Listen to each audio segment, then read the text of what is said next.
Hello everyone, today's tale is called Enjoy your viewing and enjoy your meal. I recently discovered my wife of 12 years had been sending nudes, videos to an old guy friend for months, including while I was suicidal. Now, I'm trapped. We have kids, so I can't go no contact. She claims remorse but still deflects blame, saying it was all just fantasy. Now every interaction feels like a knife twist. How do I interact without rage breakdowns? How do I stop loving her when I see her constantly? How can I trust again after this level of betrayal? I'm struggling to find an answer to what I want to do or should do. I feel it is over because I just don't see myself being able to trust her again. The following tell OP, as suggested. Immediately privately confer with a seasoned family law attorney to discuss your entitlements and alternatives regarding parental rights and responsibilities, as well as support and property division. Issues relating to divorce. Educate yourself regarding the divorce process. Plan your exit strategy. If you haven't already, seek intensive individual therapy. Focus on your mental health and your well-being only. Your wife, at a minimum, emotionally emasculated and cuckolded you.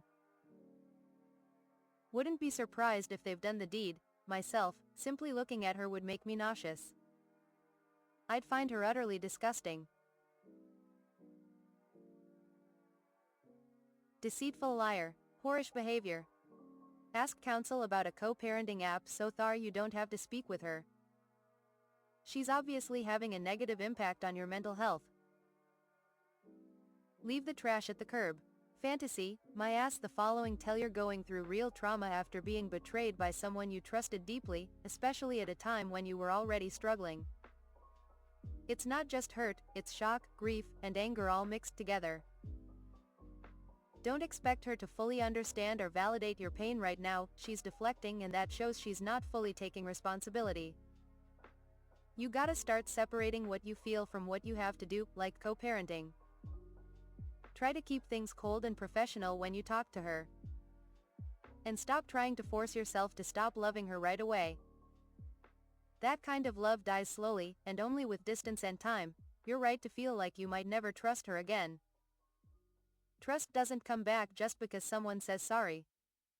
It comes from real, hard work and accountability, which she might not even be ready to do. So don't rush into any big decisions. Right now just focus on getting through each day, protecting your energy, and building boundaries. Journal, work out, talk to a therapist if you can just keep moving in life. The following tell sort yourself first. What you want from this moment. Be kind to yourself. This is like a physical injury, but it's psycho-emotional, in the brain and heart. You interact only when you feel like you can. I'd argue it's much more than fantasy. See, she was doing it with someone she knows. It's a safe form of cheating. But that doesn't make it less painful or wrong. Trust takes time, and if she's deflecting blame, will never be rebuilt. She has to own her wrongdoing and see it for what it is, a betrayal. So, you might be right. If she's not willing to face what she's done, trust is impossible and it is over. Otherwise, you're just letting her stick a screwdriver in your brain over and over again. The following telly was in your situation before. You deserve a love you can look at with unguarded innocence and complete respect. You deserve to be taken care of when you are bleeding. Don't be a slave to your torturer. I agree with therapy, but do this too. Make a list of every way she has wronged you or overstepped your boundaries. Even the little betrayals, white lies that led up to this massive one. Every time your heart aches for her, look at this list and ask if you will keep betraying yourself for her. Ask if you would allow your best friend to act this way. Is this the best for him? You don't have to love her anymore. Don't devote yourself and chain your heart down to someone who kicked you at your worst. Again, don't be a slave to your torturer. Love is an aching labor, and there are people who don't deserve it. Attachment makes it feel like you'd die and drown without her, but once you've ridden the withdrawal, you will finally feel lighter without her in your life. Once you're more healed, you'll realize she carries her sins with her while you are free. This betrayal is a weight she has to carry her entire life, while your weight only lasts as long as it takes to remove her from your heart. The following tellman I can't imagine. 12 years, damn, that's a long time together, and it is not uncommon for one side to get bored of the other and stray away. However, she should not have done that.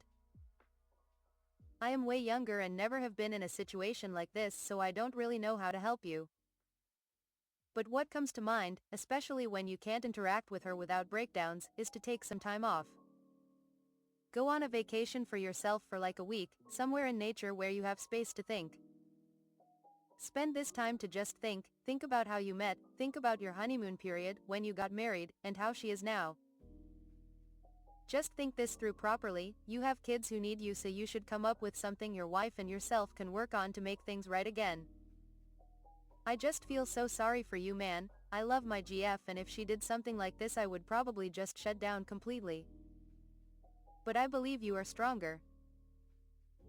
You can do this. Take care. Thanks for watching. Come back again.